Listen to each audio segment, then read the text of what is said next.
to the Exam Study Expert podcast, helping you ace your exams at school and university through the psychology of high performance and the science of studying smarter, not harder.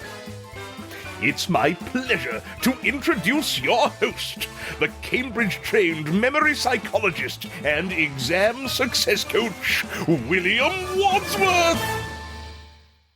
Hello and welcome to the Exam Study Expert podcast. This month on the show, we're doing a mini-series covering the academic skills of note-making, research and writing. Today's episode should be a rather fun magazine format featuring 3 interesting segments on the topic of helping you accelerate your research and writing process. First, I'm going to give you a roundup of 3 AI tools that I think all scholars should know about, whatever stage you're at in the academic journey, whether you're still at school, whether you're at university or college, whatever your field is. Second, we're going to start to focus a little bit more on slightly older scholars who are undertaking research of some kind, those working on dissertations or a thesis as part of a more advanced program of research study. We're going to hear from the founder of today's featured app, SciSpace, which is a really innovative set of tools that use AI to help you remove some of the drudgery from elements of the academic research process, from helping you speed through your literature review to helping you instantly format your work for all different kinds of publication and removing some of the kind of heavy manual tasks and getting AI to do them for you. Meaning you've got more time to focus on solving the interesting intellectual challenges of your field. To round off today, I've tracked down a researcher, Dr Joel Goodin, who's been studying the factors that help keep time to completion down if you are working on your dissertation. And Joel will be here at the end of today's show to share a few of the things he's found that often help research students complete their projects and their dissertations in the most time-efficient way. Today's format with the different segments has taken a little bit more putting together than a regular episode, and I hope you really enjoy it. The first segment is for everyone. The second and third are particularly aimed at those students undertaking research, but also I think would be of interest to anyone who is considering research or academia as part of their future, and gives you a bit more of a taste for the sorts of things you'll be working on. Now, part of the reason I've pushed the boat out a little bit today on today's format is that I'm excited today that we are sponsored by today's featured tool, SciSpace, which is something of a first for the podcast. It's not something we've ever done before. We've never accepted sponsorship for content contributions. My bar for that is extremely high. And basically my test is, would I still have been happy to broadcast this on the show, even if there wasn't any sponsorship involved? And until now, I've never found anything that meets that criteria. But when I was approached by SciSpace, I was so impressed by the suite of tools that they have put together. I'm genuinely really, really excited to feature them on the show and would have done so even without their sponsorship dollar, because I think that those of you who are working on research of some kind are pretty much certain to find at least something in their toolkit to help you speed up your workflow. But before we dive into the interview with Sai in the second segment today, I wanted to share a quick rundown of my top 3 picks this year for AI tools that can help students work smarter at all stages of their academic journey. So the first on my list is not a single pick so much as a family of tools you can choose from to achieve a powerful goal. That is accurately transcribing lectures and classes. For many students I've talked to recently, this new ability, relatively new in the last few years, has been an absolute game changer. If you are able to sit in your class or your lecture and get an accurate transcription, even sort of 95% accurate, it's just a complete game changer, especially if your lecturer goes pretty fast and hasn't provided notes, or if you're someone that has a neurodivergent brain or accessibility requirements that would otherwise make taking your own notes a little impractical. So popular specific tools that do this include Descript and Otter.ai. Otter.ai is one I've used in the past, and it integrates with Zoom and Google Meets quite nicely, which could be particularly handy if you have virtual classes. If you're someone who uses Google Docs a lot, you might like Speech Notes, which integrates nicely with Google Drive. Or if you spend a lot of time in Microsoft software, why not check out OneNote Dictate in the OneNote app. By the way, if you want a record of all of today's suggested tools, do check out the show notes. I've written them all in there for you. So second on my list of 3 is, I couldn't do this list without featuring ChatGPT. No list of AI apps these days would be complete without this one. I'm sure you've heard of it and played with it before. Perhaps you already use it quite a lot. The real key to know how to use it is to know what to put into it and some of the kind of prompts to give it and some of the different things it can do for you. Some of this needs a little bit of imagination and human creativity. Some of my favourite use cases are things like brainstorming and generating ideas. For example, if I want a list of ideas or examples within a category, it can take, a 2-hour manual session crawling Google and turn it into a 30-second exercise in ChatGPT. It's pretty amazing. So a recent example for me, and if I'm looking for guests on a particular subject for this very show, I will sometimes ask ChatGPT for suggestions on who would make a great guest expert for a given topic, and to give me a brief description of their expertise in that area. That then helps me narrow in on a shortlist. I can then check out each of the suggestions manually and then decide to reach out to the best ones. I could see students using this in a very similar way, for example, for finding academic opportunities like research opportunities or schools to apply for finding scholarships or essay competitions you might like to have a go at. Some of these opportunities may be buried across dozens of websites and a Google search could take ages to flush them out. And even then you might not find them all. AI, I think, can come up with the same list as a human can, if not possibly even a little bit better, for you in seconds. I think you still need to kind of evaluate each option and manually check it out. But just coming up with that initial list, it's so helpful. Turning to other use cases, some students I know, and I've talked about this on the show before, have had really good success getting ChatGPT to generate flashcards or even exam-style questions for them to help them out in their learning. And finally, I like to run high-stakes emails or messages like applications through ChatGPT for proofreading and also a second opinion on the quality of my writing. Any ways I could tighten up the language and be more clear and concise. Speaking of writing, my third and final entry on this list is Grammarly. Now, if you're anything like me, chances are you've probably seen about 1 billion Grammarly ads in your time on YouTube and around the internet.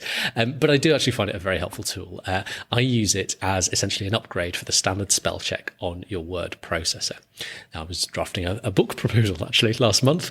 It was a big piece of writing, ran to about 10,000 words, which is probably longer than it should have been, but still. And because I was sending it to a potential publisher, I obviously didn't want it full of mistakes. So I flipped on Grammarly. And I think I actually shelled out for the premium version for the month.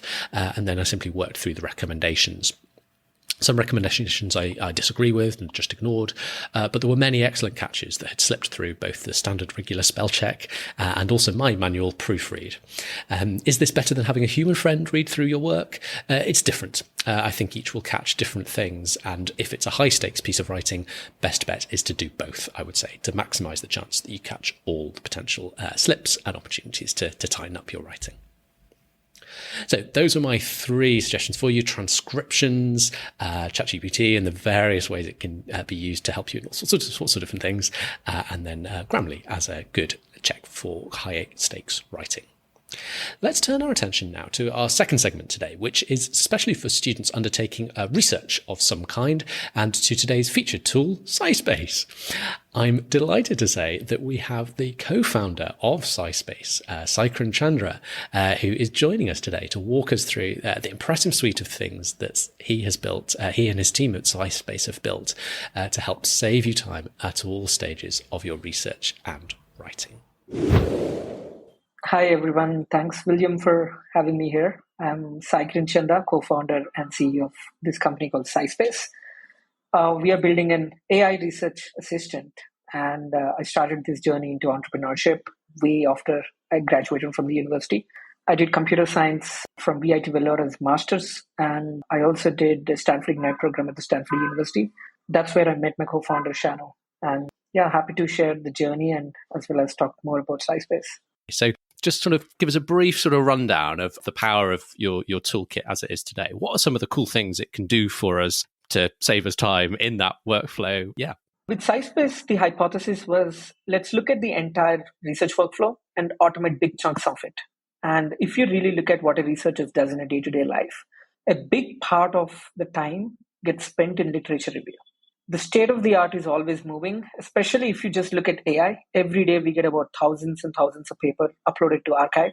It is humanly impossible to read all these papers, to understand, and to also make sense of, okay, this is an interesting view of it and this is not. And if you just look at that task alone, in bio and in pharma, they spend months doing a literature review study and cost them millions and millions of dollars to do that.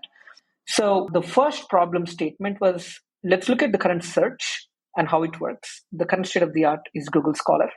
And the idea was, all the existing search interfaces are purely driven by keyword search. So you as a human has to figure out all the kinds of different permutations and combinations of keywords that you need to enter to get all the papers, and there's still going to be a lot of noise. And then you have to manually read through the abstracts and the results and the contributions to finally understand whether it makes sense to you or not. And repeat the process for hundreds and thousands of results. It's very painful. What we've done is, how about we delegate this task to AI? How about a user doesn't need to enter keywords? He or she can just express in natural language the real problem statement. And the AI would go take that and read all these articles, find the relevant ones, delete or remove the bad ones, and present to you an answer, a summarized answer, as well as you do not get answers as just blue links. What you get in return is a table. So it's a table where it's comparing all these papers across different columns and different parameters that you're interested in. And you can go ahead and add different columns. Let's say I want to say, hey, I want to find the data sets used on all these 50 papers.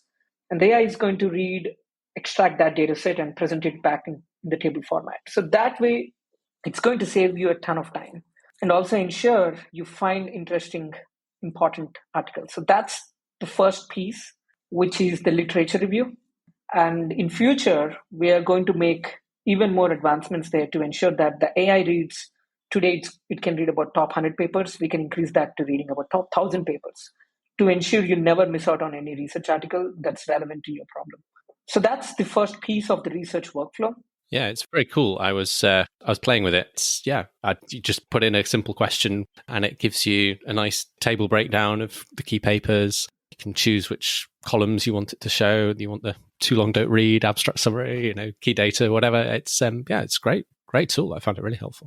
And what you can do after that, once you have a bunch of papers to read, you can upload your PDF manuscript and you have an experience, something like ChatGPT for that paper. So you could just go ask any question on that paper, just zoomed in and get answers. You could also have your math equations, tables comprehended, and the AI would analyze and give you the summaries of that as well. So that was the logical next feature that we pushed out. So both of these features, the first tool was the reading comprehension tool that I talked about, where you ask any question on any paper. We launched it about a month prior to ChatGPT. And because it was so novel at that time, that's how we got all our early adopters. And until date, they're still with us. Okay, so we've got the literature review. I mean, that on its own is a massive time saver. If you, I either got as was my use case, I was playing with. I just wanted to ask a simple question of the literature, just to prepare for a presentation or to kind of answer a client question that I'd never really thought about before, and kind of give some evidence for it. Or if you're doing a full blown, formal literature review as part of writing up a journal article, really, really powerful tool. You've got the ability to dive deep into a particular article, do that sort of chat with PDF thing, and kind of really accelerate the process of kind of getting the information you need from a particular article. So, two fantastic tools already. What else have we got? A couple of others, aren't there? Yeah. So the idea, as I mentioned, is to support the entire workflow. So after you're done with your reading comprehension or literature review, you might want to start drafting your paper, or at least start scribbling your thoughts. And we launched a tool, and it's going to be launched pretty soon. Right now it's called Notebooks, but we are going to revamp that and call it as an AI writer. And the idea there is that, let's assume the AI knows all the articles that you're interested in, because any article that you bookmark on SciSpace, it's stored in a library. So the AI clearly knows what questions you're interested in, what papers you're interested in, what sections you highlighted, etc., etc. It can help you in actually writing that manuscript. And that's exactly what we are doing with this AI writer, where as you start putting your thoughts, it can help you complete it. It can give you more suggestions on how to improve it. And all the suggestions that it does, it's backed by a citation, either coming from your own repository, library, or it talks to the entire SciSpace repository about 180 million articles and it plugs it back. So that way you can also cut time to actually write a manuscript in a high quality manner to ensure that your ideas are clearly communicated. And we see this problem pretty big in non-English speaking countries like China, Korea, Japan, all these countries. And today they manually send manuscripts or articles to a human and they get charged about $200 to $300 just to edit it. So I don't think we need that. I think AI could do that and it could do that very quickly. And in this approach, working with AI, you also learn. It's not just delegating and giving it to someone else to fix it for you. So that's what we are really trying to do with the AI writer. And after that, the journey of the research, pretty much ends or begins when you publish your article, right? And we are creating a bunch of tools there and it's live on the site. And the idea there is that how can you communicate your article? How can you communicate your results in not a traditional PDF way, but you could convert them into a video and presentations. And that's what we've done with our PDF to video and slides tool.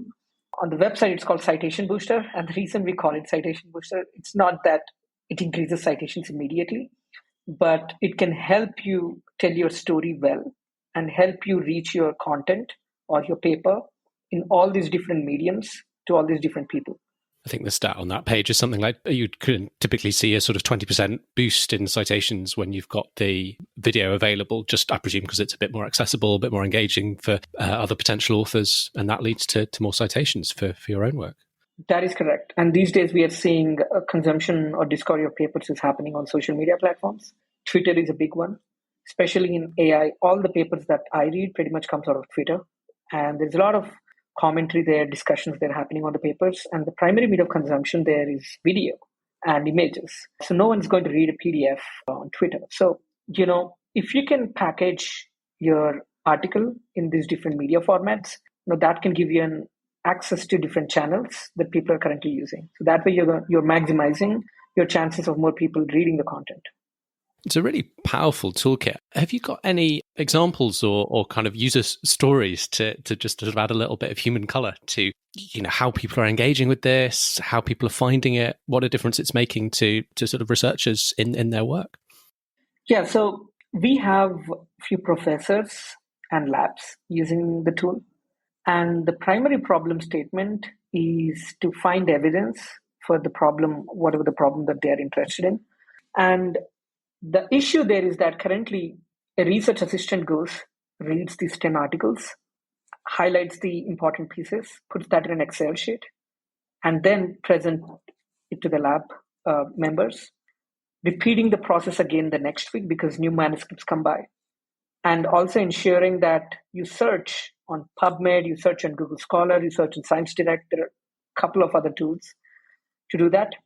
So those folks use SciSpace today every week, where they put the problem statement in detail and they automatically get the table back.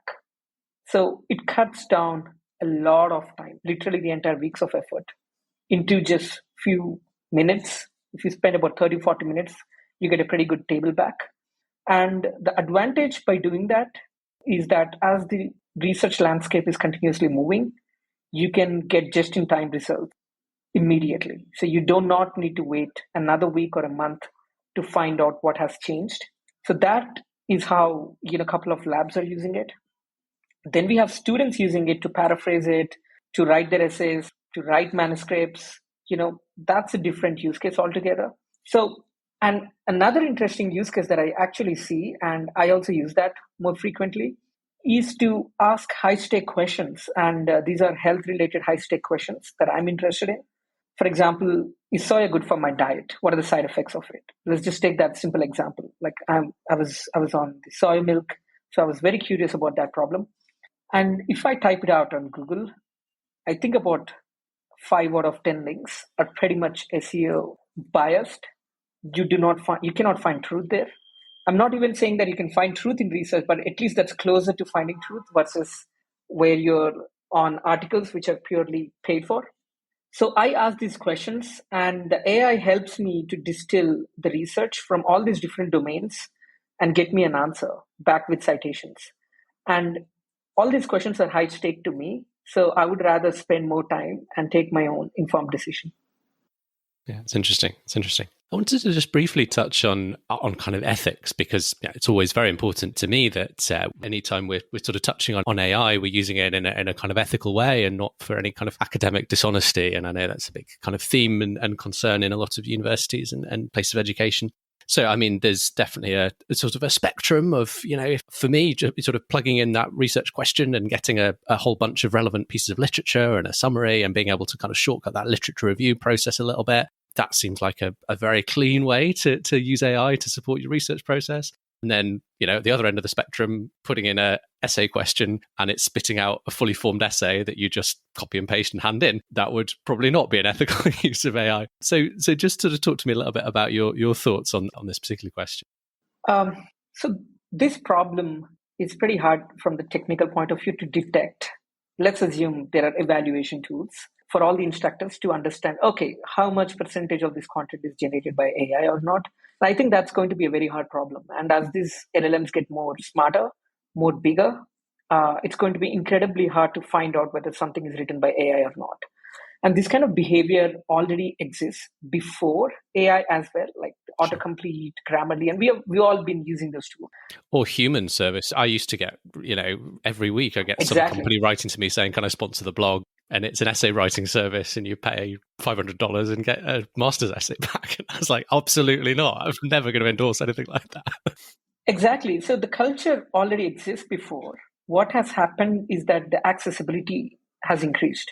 I think what's going to happen going forward is that we will use AI more frequently than not. But what has to happen differently is from the instructional point of view, or at least the culture of how do we evaluate. It could not be as simple as that, hey, is this AI generated or not? It could be about asking questions to the person and seeking an answer to see whether that person has read through or understand this topic in depth. So I think we will have to change the way we evaluate. And that will also happen. We are already started seeing that happening in research. Peer review, especially the current peer review process, it's not going to work because there are a lot of people using these AI tools to just publish papers. And already the peer review takes a lot of time, about 3 to 4 months. Sometimes it takes about 7 months to 1 year to just get a paper published.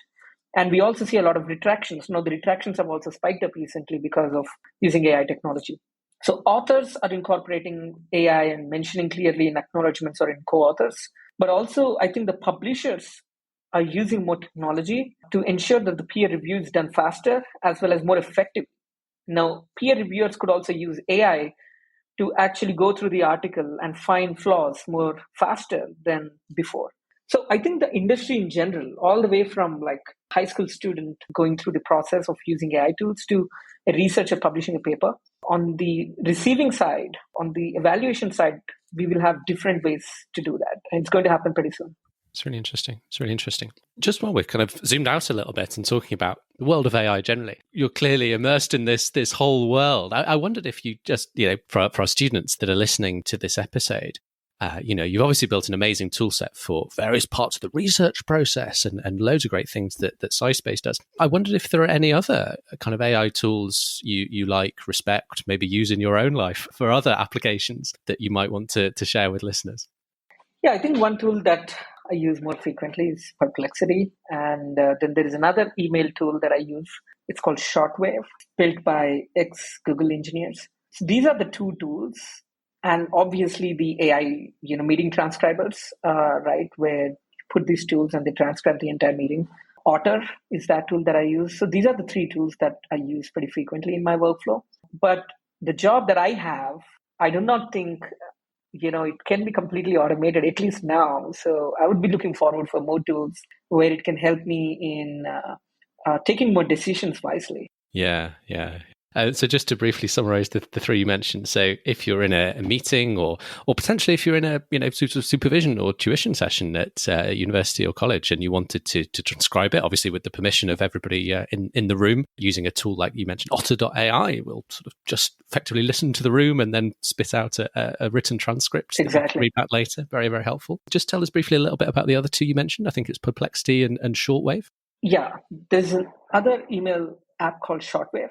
And what it does is it actually cuts a lot of time for me in responding back to the emails and drafting new emails. I just put my thoughts in single sentences and it makes it really good and it helps me send it across. So that saves a lot of time. And it's interesting, right? So every person who's drafting emails is using AI. Every person who's consuming emails is summarizing with AI. So we have AI all the way. AI just talking to each other. Exactly. Yeah, no, that's great. I might have to check that one out. I spend a lot of time responding to email. That sounds like quite a useful little thing. Fantastic. Look, Si, this has been such a fascinating conversation. Thank you so much for coming on the show and sharing sharing a little bit about SciSpace and your other thoughts on the world of AI and research generally. Really, really interesting. And yeah, I think such a potential time saver for people that have these elements in their workflow, whether they're kind of full-blown researchers, PhD candidates, or kind of earlier in their journey and perhaps using just some of these tools to help with writing dissertations, essays, and so forth. I wondered if you had kind of one final closing tip for our listeners before we wrap this conversation up. Great. So the one thing that I feel most people don't do is taking risks, and wish I would have taken more risks way back in the university as well. And only because I took a risk and because I was naive in taking that risk, I did not even know the implications. It changed my entire career trajectory to where I am right now, and I'm pretty happy about it. So I wonder, what would happen if everyone would have taken risks? I think we would have been in a very different world. People would be less sad and would be in professions that they really love. I think that's great advice. Si, tell us where we go next if we want to learn more about SciSpace. You can go to www.scispace.com and you could also follow us on Twitter. It's at SciSpace. And feel free to share any feedback that you have. Would love to hear your thoughts. Outstanding. Well, thank you so much again for coming on the show and wishing you all the best for your future plans. Thanks a lot, William. Well, thanks again, Saikiran Chandha from SciSpace. You can get started with many of SciSpace's features for free, but to really supercharge the time savings, we can actually fix you up with a great discount on a pro account. So if you head to examstudyexpert.com/save, you can get 20% off a monthly plan or 40% off an annual plan if you pop in the coupon codes StudySmarter40 for 40% off the annual plan, or it's StudySmarter20 for 20% off the monthly plan. Don't worry if your head's spinning after those numbers and codes. Just check out the show notes, the episode description for this episode, and I've put all that in there for you. So thank you to SciSpace for sponsoring today's episode. To close out today, I wanted to bring on an academic who's been researching the factors that influence completion time for research students. Dr Joel Goodin is an associate professor at National University in the US, and in addition to supervising many psychology students himself at master's and doctoral level, he also mentors people in their dissertations. His research interest as an academic is in the time to complete your dissertation. Now, there's obviously a very complex question and many, many factors interrelate, but he's found a few factors in particular that seem to have a particularly strong relationship with getting your dissertation completed quickly. At the top of the list is having a good weekly check-in process, as he explained. What we've done as sort of the research team I work with, we sort of look at it and say, what is working here? Because our students are proceeding quite well. They're doing excellent work. And we're looking at their time to completion rates and trying to identify, okay, what is it about this model that's working well for them? A lot of it is weekly feedback. Obviously, we can talk to them more than once a week, but checking in with them once a week and doing an assessment, proximal versus distal goals, those check-ins help to identify, how are you emotionally? How are you motivationally? How are you in terms of actual writing the dissertation, making progress on, how many pages did you write, for instance? Is it good work that you did? So evaluating the quality is sort of like a Pomodoro timer, but on a weekly basis, to say, are you accomplishing what you want this week? And then when each course ends, which is depending on the course, every 8 or 12 weeks, we sort of look at it in a bigger picture and say, okay, during that time frame, are we accomplishing what we want? I think a bit of pressure is good. It can motivate us. The sports psych research supports that zone of optimal functioning, that a bit of stress will actually motivate us. And so in this case, just knowing there is a time frame, you don't have forever. I'm sure a lot of your listeners know the difference between correlation and causation. We're looking at the overall process that we present. Things seem to be working. Have we identified that it's these weekly check-ins alone, and how much, they account for 13% of the weight of the variables on the final outcome of time to completion being cut down? No, we haven't been, able to fine-tune the statistics to identify that specifically. Qualitatively, it really seems to be a major factor. I would also point out accessibility of, yes, the student, but if the chair or the mentor is not available, that can obviously slow the process. Because what if the student midweek has a question that's small? If I can answer an email midweek, which I answer, emails all day, every day, but to help the student, it's just a small thing. If they have to wait till the weekend to address that issue, and my feedback that I give, that's sort of a more official feedback on a weekly basis, then that's not necessarily good. If I can answer a shorter question or have a quick meeting with them, then let's do that. Let's get you proceeding instead of just, waiting. So the more I can keep my students moving, momentum is motivation. To feel stuck I think leads quickly to demotivation. Joel went on to talk about the importance of getting your decision right about where to study and in building good early relationships with your supervisor. Obviously, a good bit of it has to do with your committee, and especially your chair. If you have a choice in your chair, try to choose wisely, but often you'll be surprised. Like, somebody you think is amazing interpersonally might not be the best chair. So you might look at, who they've worked with. You might even talk to students that have gone to your university and worked with professors there. But, every university has a different flavor in terms of that. But basically what I'm trying to say is, the happier, more comfortable you are, the better communication you have, likely the more quickly that you'll finish. You also want a mentor or dissertation chair that will push you, that will encourage you, but not push you too hard, not be too harsh, too much stress and pressure on you. But you also don't want them to just let you, disappear for a few months and not make progress. So I think there's a balance as a mentor for me to know when to push students and, let's get on a call and talk about it, or let the students self-regulate. And some students are much better at self-regulating.